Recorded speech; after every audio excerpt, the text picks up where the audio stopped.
안녕하십니까. 해남뉴스입니다. 4월 이후 주춤했던 AI가 또다시 전국적으로 발생했습니다. 정부는 AI 위기 단계를 최고 수준인 심각 단계로 격상했는데요. 초여름에는 발생하지 않던 AI가 지난 2014년에 이어 이번에도 발생하면서 토착화 우려도 제기되고 있습니다. 육형주 기자입니다. 현산면으로 귀촌해 5년 전부터 100여 마리의 오골개를 키우고 있는 강성춘 씨는 오골개가 경제적인 도움을 주지만 AI 확산으로 계속 키울 수 있을지 걱정만 쌓여갑니다. 청정지역 최후의 청정지역이거든. 크게 걱정은 안 해도 너무나 AI 하니까 걱정 안 될 수가 없어요. 언제 끝날는지 좀 조용해졌으면 좋겠고. 최근 전국적으로 AI가 확산되고 있는 가운데 현재 제주, 군산, 울산 등 모두 35곳이 확진 판정을 받았습니다. 지난 2014년 7월에 이어 올해도 초여름인 6월에 발생하면서 AI가 더운 날씨에는 발생하지 않는다는 통념이 깨지고 있습니다. 토착화 우려 속에서 해남군에서는 가축 방역 대책본부를 다시 가동하면서 방역과 예방에 만전을 기하고 있습니다. 농가들한테는 지금 저희들 매주 수요일 날 이렇게 그 방역 소독의 날이 있습니다. 그래서 이때는 반드시 할 수 있도록 하고요. 그다음에 그 가금 농가를 대상으로 저희들이 그 담당 공무원을 지정해서 지금 매일 이렇게 그 임상 관찰을 실시하고 있습니다.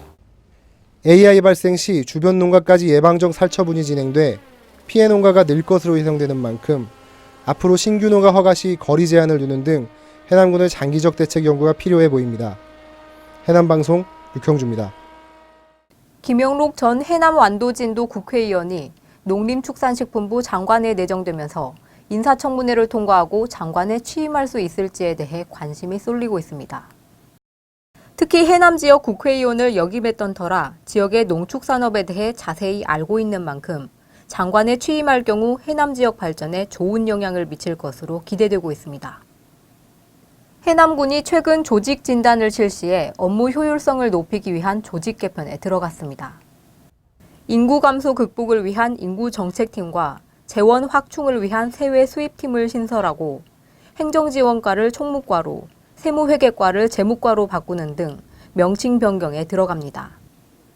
군의 조직 진단대로 개편이 진행될 경우 6급 무보직 인사에 영향을 미칠 것으로 예상되고 있습니다.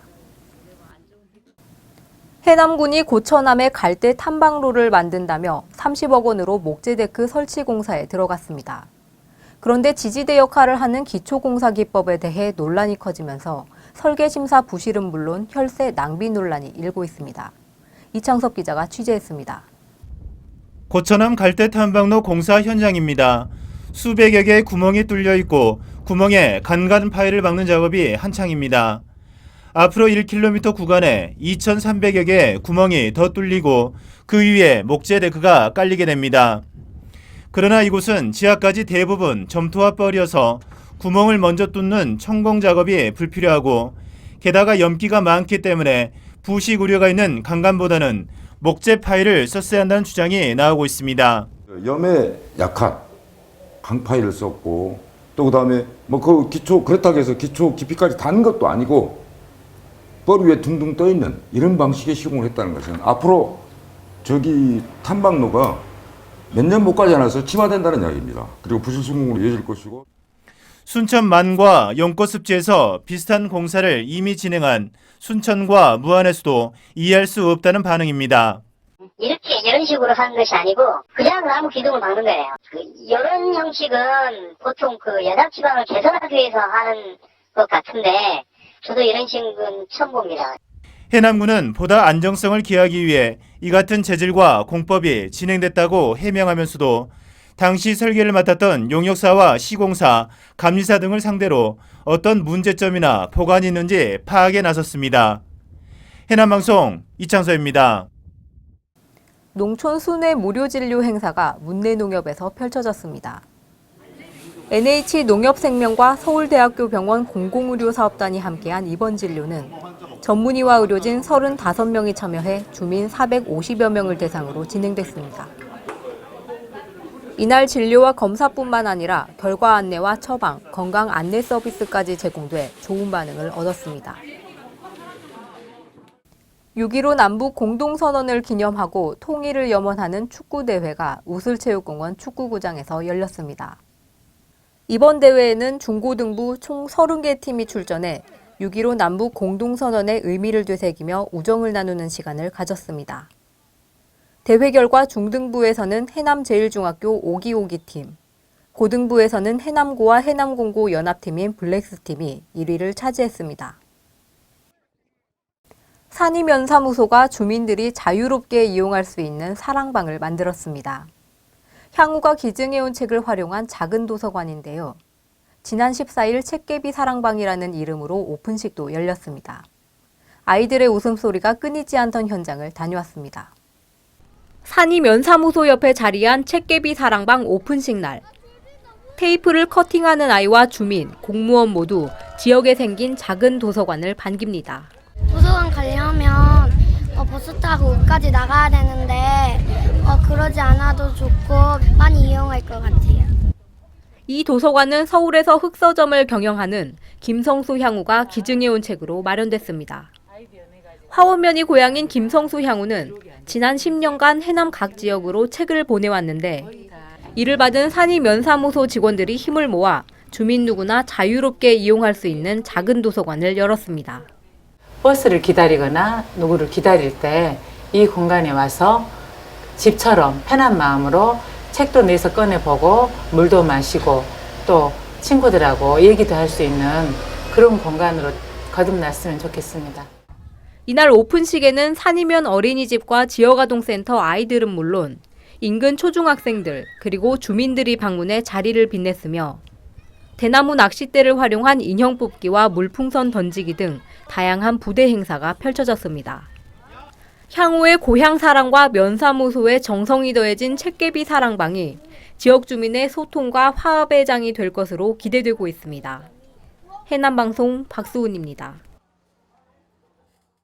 국제라이온스 해남라이온스 클럽과 해남 우술라이온스 클럽의 회장 합동 이취임식이 열렸습니다. 이날 해남라이온스 클럽 민두기 회장과 해남 우술라이온스 클럽 김용만 회장이 취임했습니다. 이와 함께 국제라이온스협회 자선기금 국제재단에 $1,000 이상 기탁한 최영남 회원이 무궁화 사자대상 금장을 수상했습니다. 한국김생산어민연합회 해남군 지회가 지난 9일 한마음대회를 열고 화합을 다졌습니다. 이날 행사에서는 김생산 발전 방안을 위한 워크숍과 회원 표창, 장학금 전달이 이어졌습니다. 김중현 지회장은 올해 물김의 경우 역대 최고의 입항고를 올리는 성과를 거뒀다며 어업인의 자부심과 긍지를 키우는 자리가 되길 바란다고 말했습니다. 해남고등학교 미술동문회가 제19회 풋나락전 2차 전시를 열었습니다. 해남고등학교 창의예술관 갤러리에서 열린 이날 오픈식에는 해남고 미술부 20여 명이 참석했고 김창수 회장과 고성주 회원이 전시회 작품을 소개하는 시간을 가졌습니다.